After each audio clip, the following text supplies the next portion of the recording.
मेरे नबी तशरीफ़ ले जा रहे थे मदीने से बाहर, तो आवाज़ आई या रसूल अल्लाह। आपने दाएं बाएं देखा तो कोई नज़र नहीं आया।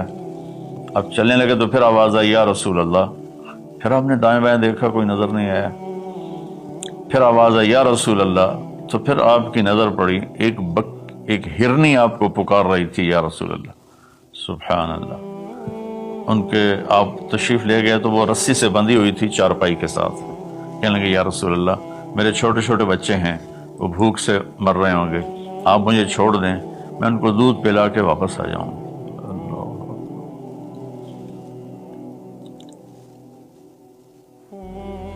एक जानवर इताअत के लिए इतना बड़ा जज्बा दिखा रहा है कि मैं आ जाऊंगी, और उसे पता है कि मैं आऊंगी तो फिर मेरे साथ क्या होगा, मैं फिर कभी दोबारा वापस नहीं जा सकूंगी, मुझे ज़बह किया जाएगा, मुझे पकाया जाएगा, खाया जाएगा। आपने फरमाया अब तू तो पराई है, अमानत है, मैं तुझे कैसे छोड़ दूं, और अगर तू वापस ना आई तो फिर उसकी क्या गारंटी। उन्होंने कहा या रसूल अल्लाह, अगर मैं वापस ना आऊं तो मुझे वो अज़ाब हो जो अल्लाह के नाफरमान बंदों को होता है, मुझे वो अज़ाब हो आखिरत में जहन्नम का।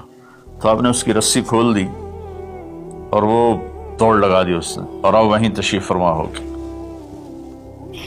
देर होती चली गई तो आपकी तशवीश बढ़ती गई। वो जो मालिक के मकान थे वो भी नहीं मौजूद थे, कहीं बाहर होंगे। काफ़ी देर के बाद आपने देखा वो पहाड़ की चोटी से नीचे आ रही थी, और भागते भागते भागते मेरे नबी के कदमों में आके सर रख दिया, या रसूल अल्लाह मैं हाजिर हूं। एक जानवर अपनी जान देने के लिए तैयार है नबी की वजह से। हम अपने नबी की एक सुन्नत पर तैयार नहीं है, अपने नफ्स की वजह से, अपनी ईगो की वजह से, माहौल मुआशरे की वजह से।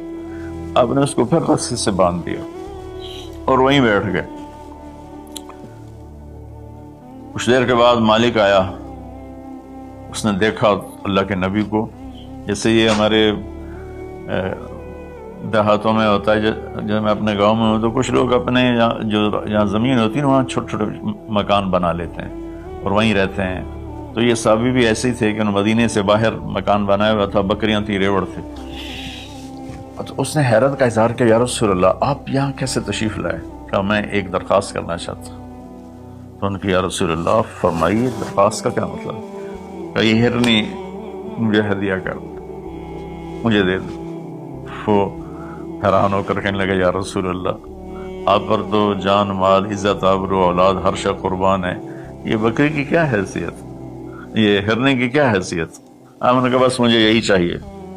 सुभान अल्लाह। तो आपने बकरी की हिरने की रस्सी को खोला, कहा इल्हक़ी बिअहलिक, के हिरनी जाओ और अपने बच्चों से मिल जाओ।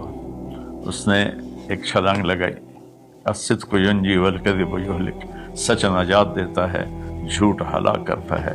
उसने यूं आपके सामने रुकू किया और सजदे में जैसे जाते हैं सर जमीन तक उसने रखा, फिर यूं उठाया और चल आगे को चल पड़ी। फिर थोड़ी दूर गई, फिर पीछे मुड़ के आपको देखा, फिर आपके सामने यूं सर झुका, फिर यूं सर ऊपर किया, फिर चली। फिर थोड़ी देर के बाद रुक कर पीछे मुड़ के आपको ऐसे सजदा शुक्र जैसे कहते हैं, जब तक अल्लाह के नबी की आंखों से गायब नहीं हुई, वो इस तरह करते करते करते पहाड़ों में गायब हो गई। एक हिरनी अगर इतना ईमान रखती है, न जाती वापस, तो कौन ढूंढता उसे। लेकिन उसने अपनी जान का सौदा किया नबी के बोल पर, और सच्चाई दिखाई तो अल्लाह ने सच्चाई को कामयाबी बना के दिखा दिया। अस्सिद्क़ु युंजी वल कज़िबु युहलिक, मेरे नबी का फरमान है, सच नजात देता है, झूठ हलाक करता है। और दूसरी बात फरमाई हिफ्ज़ अमानतिन।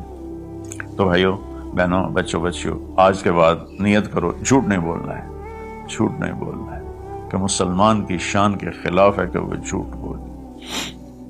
इतनी हमारी ये आदत हो जाए कि हमारी बात को सुनकर अगला फौरन मान जाए कि ये तो कभी झूठ बोलता ही नहीं, फिर आप देखो अल्लाह आपकी इज्जत कैसे कराएगा। दूसरा फरमाया हिफ्ज़ अमानतिन। देखो मेरी उम्मत जिंदगी में अमानतदार, अमानत की हिफाजत करना, क्या मतलब, किसी को धोखा ना देना, किसी के साथ फ्रॉड ना करना, کسی کے ساتھ 2 نمبری نہ کرنا، ہائے ہائے، نہ کسی انسان کے ساتھ بطور انسان غیر مسلم، اور نہ کسی مسلمان کے ساتھ، کہ کسی مسلم غیر مسلم کو دھوکہ نہ دینا۔